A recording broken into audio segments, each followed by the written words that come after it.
Welcome to Eurofins Viracor Clinical Diagnostics Podcast, where I'll be sharing up-to-date scientific advances, key diagnostic testing, and our most recent innovations. Enjoy part 9 of our 10-part series, originally broadcast live from ATC24 in Philadelphia. Hi, this is Kevin coming back with Eurofins Transplant Viracor reviews from ATC24. We apologize if you logged on just a couple minutes ago. We had technical difficulties. We've got those ironed out now. But we're excited to take time today to talk to Robert Goodman. Robert is a 10-plus year survivor of a heart transplant. And I'll let Robert introduce yourself and kind of take us through your journey of what it was like going from, oh, I'm not feeling well, to I need a what? And then, okay, now that I've got this new heart, what can I do? And what you've done in the last 10 years is pretty remarkable from what you've been telling me off air.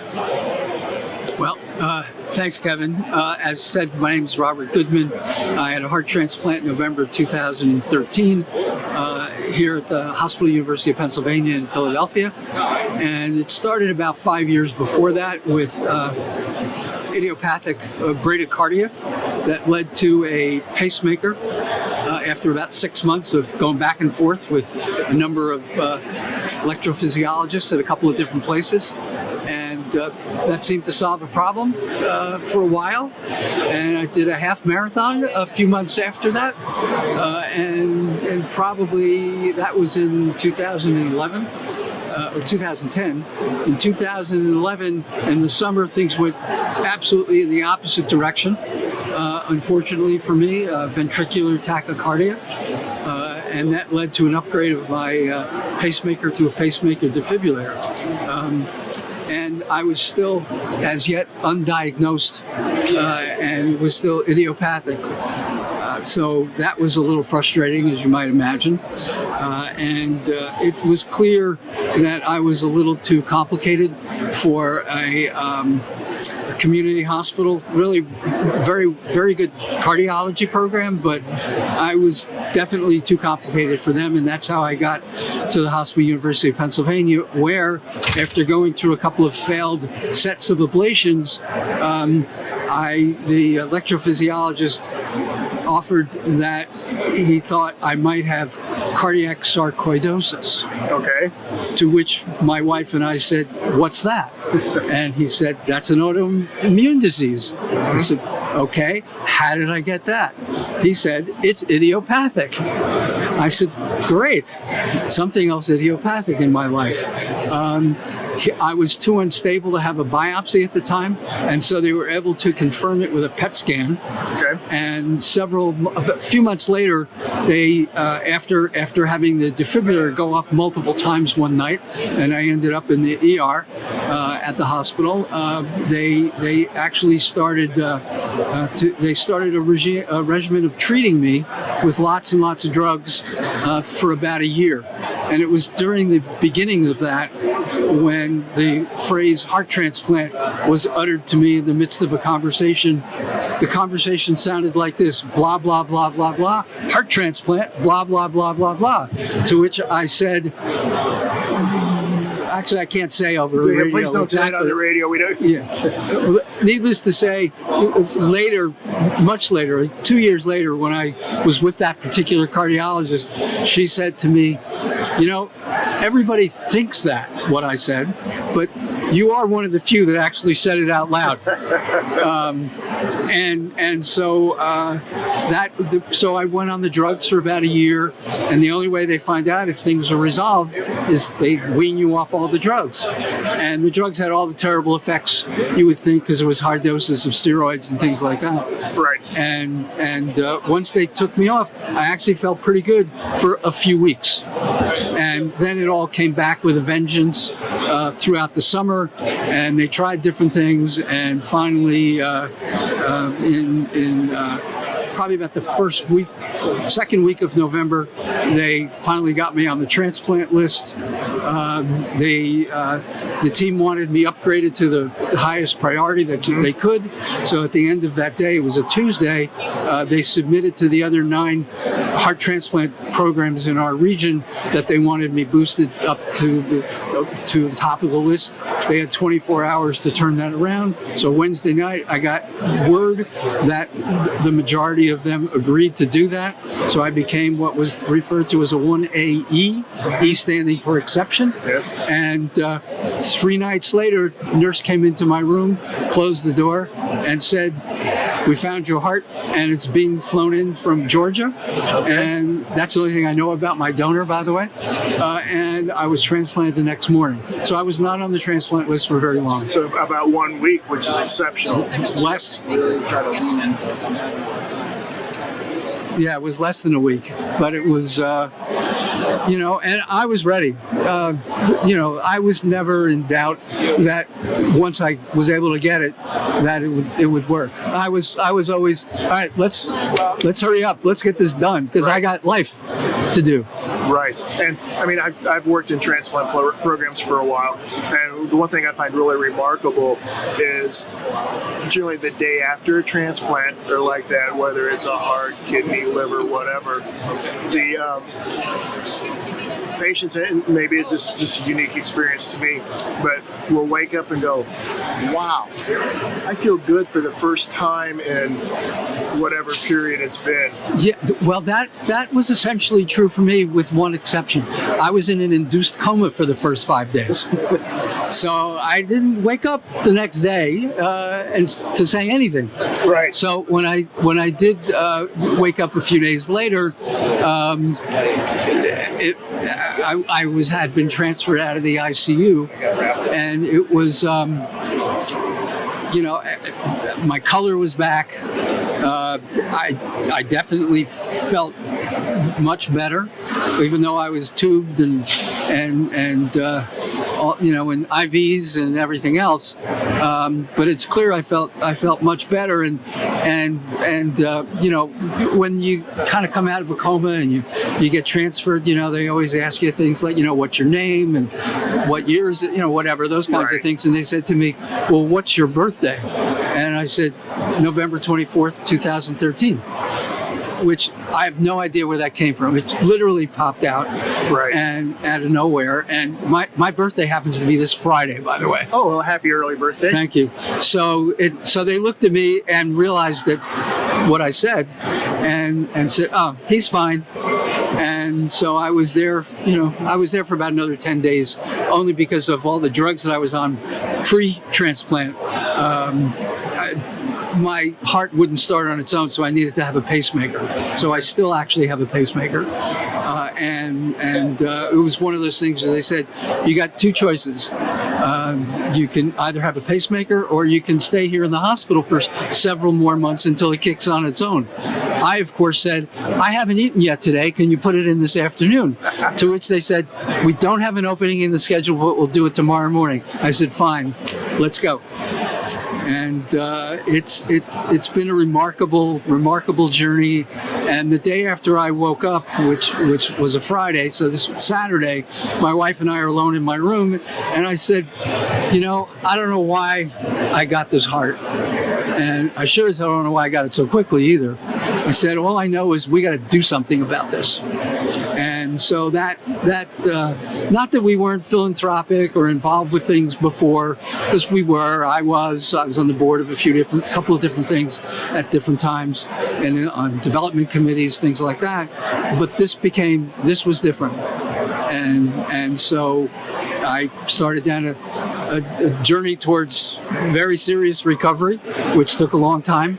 I was 119 pounds at one point, which, even though I'm 5'6", 5'7", that's pretty damn skinny. Right. And so I had to rebuild myself. And I've always been a runner. I shouldn't say always. I've been a runner since my late 20s, having done multiple marathons and lots of half marathons and things like that. And so I knew what it was mentally what I had to do to get myself back to where I needed to be.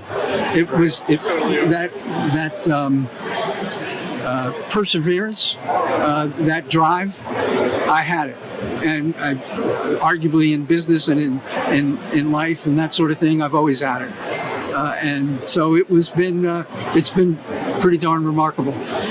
That's fantastic. And you said, you really hadn't been in philanthropy or like that, but now that you've had a chance to adapt to your new heart, you've put on a little bit of weight, you're feeling better, you're getting out there, you've been very involved in the organ donation program. So tell me a little bit about your history with the organizations and what you're proud of with being able to accomplish. Sure. I've been involved in several different ways in organ transplant and donation, just as importantly for sure, if not more important, donation. I've been on the board of the OPTN and UNOS 3 different times in the last 10 years. I'm not on these days. I am currently a board member of the TRIO Philadelphia chapter here in Philadelphia, TRIO being the Transplant Recipients International Organization. I've been on the Patient and Family Advisory Council at the Hospital University of Pennsylvania for almost 10 years. I am a speaker on behalf of Gift of Life, our OPO here based here in Philadelphia that covers almost all of South Jersey where I live. And these days I've got myself involved with, I'm on SRTR's Patient and Family Advisory Subcommittee, I think. I think I got that right. And I've also involved with a couple of things associated with the Alliance. Okay. I'm going to put you on the spot here. It's okay. You've thrown out a lot of acronyms there. The majority of the people listening to us will know what they stand for, but for the 1 or 3 or 5 that don't, UNOS? Sure. UNOS is the United Network for Organ Sharing. It has been for 40 years the organization, the nonprofit organization that runs the Organ Transplant and Donation Network, which is referred to as the Organ Procurement and Transplantation Network, OPTN. And that's been in existence for a little over 40 years, roughly. Things are changing with the whole management structure of the OPTN, but that's a whole other story that we're not going to go into today. So those are a couple of the acronyms. I mentioned TRIO. I said what that was. SRTR? SRTR is a sign. You're going to have to help me with this.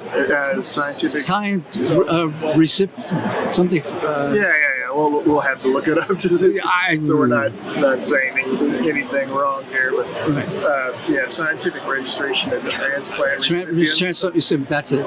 Yeah. And they're a terrific data source and very proactive in a lot of ways, and in support of OPOs, the overall system, and have had over the last few years a big focus in working with patients and bringing the patient voice to the table. So as a 10-year recipient, which is fantastic, give us a little bit of idea. I mean, Eurofins Diagnostics is a diagnostics industry where we deal a lot with transplanted organs and such. In our 5 legs of our stool now, we were a 3-leg stool for a while. We've got what is DPT, which is donor product testing, so that's for pre-transplant. We've got CellTX, which is a post-transplant organization for testing. We just brought on a group called Ascend Diagnostics, which is a dialysis company based out in California, and they do a lot of testing for pre-transplant, post-transplant folks. We've got Transplant Genomics within our organization. Transplant Genomics is a diagnostics company looking at rejection markers for any transplantation transplantation, whether it is a antibody-induced rejection or a cell-mediated rejection markers. All of these are non-invasive markers, not the typical biopsy. We talked a little bit about biopsies earlier, and I'll let you go on with that. And then we've got Eurofins Clinical Diagnostics, which we test then for any of the unfortunate infectious diseases that may occur either pre or post transplant from bacterial, fungal, or viral organisms and such. So really appreciate you sitting down and talking to us about this. And as I said just a couple of minutes ago, 10 years ago when you received your heart, how did doctors go about checking to look for rejection of that organ?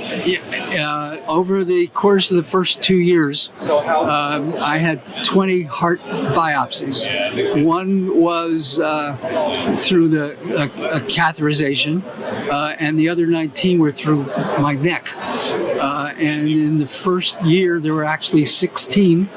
It started bi-week, every 2 weeks, and then it went to every month, and then it went to, I think, every 2 months. And that covered about 16 of them in that first year.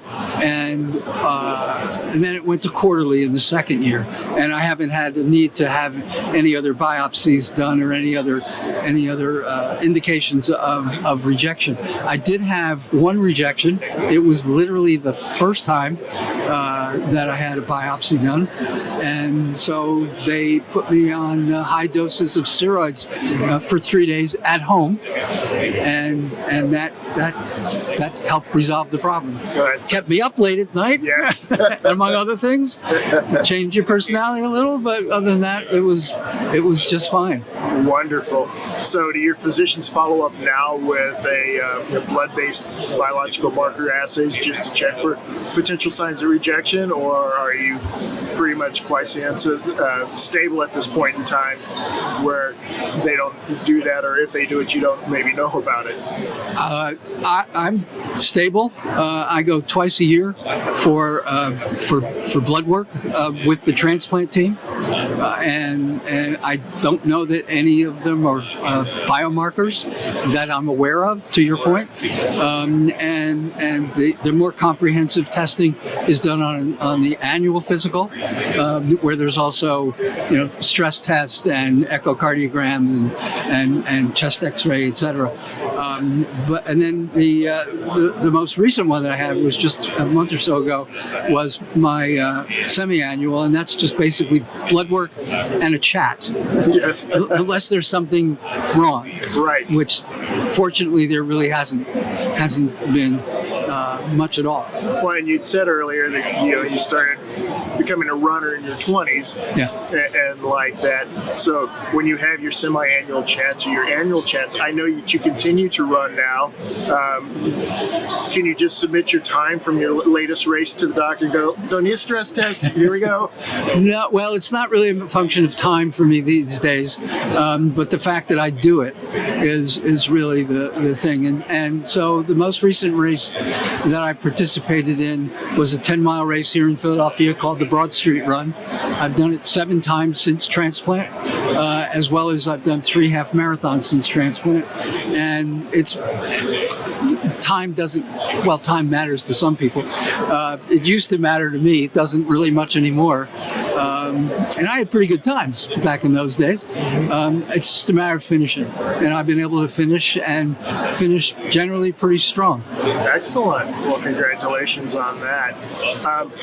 We're getting a little short on time here today, but anything else you'd like our audience to know? And yeah, I would. There's one other thing.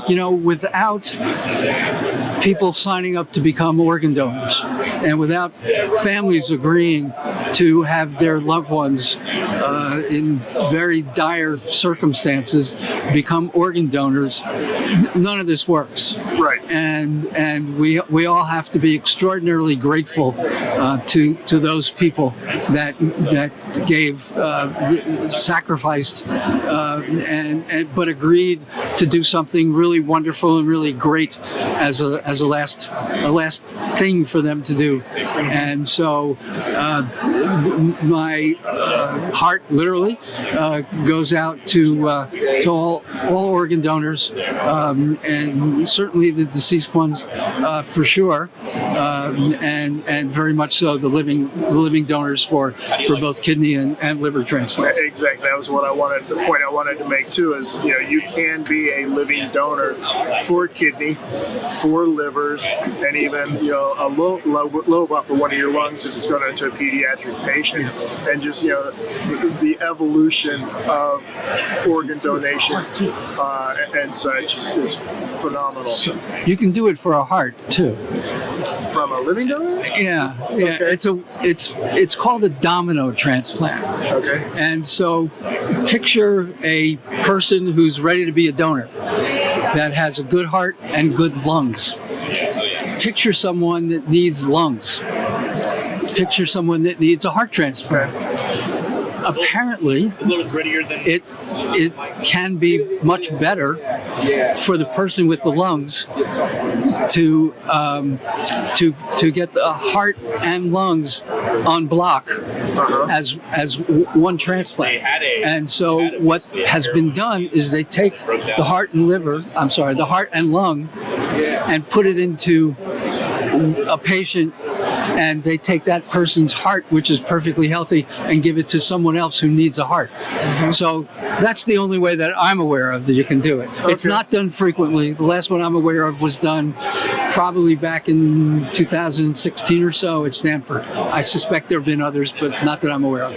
Very interesting. And the other aspect too that it's becoming a little bit more prominent or known about is sequential or chain donations, where one person's like, okay, I'll donate a kidney, and they've got a recipient, and then it can affect. I heard like 5 or 6 was the most at one time.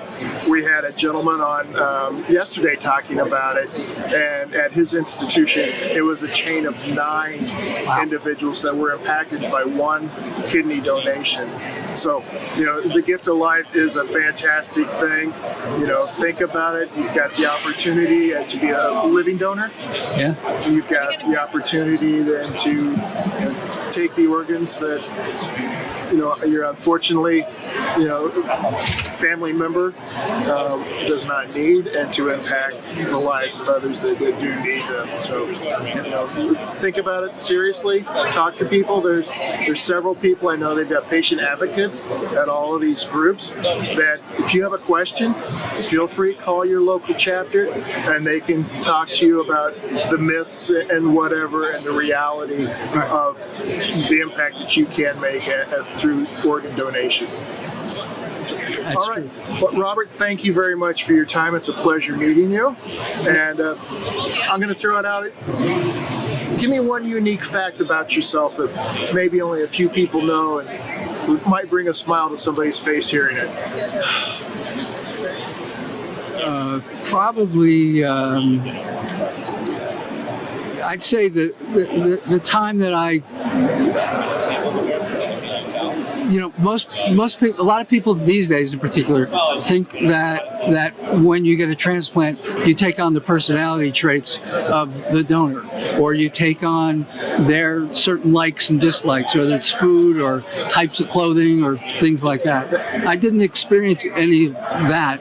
What I have experienced is being more emotional in general, but not terribly, but more emotional in general. And I would say that the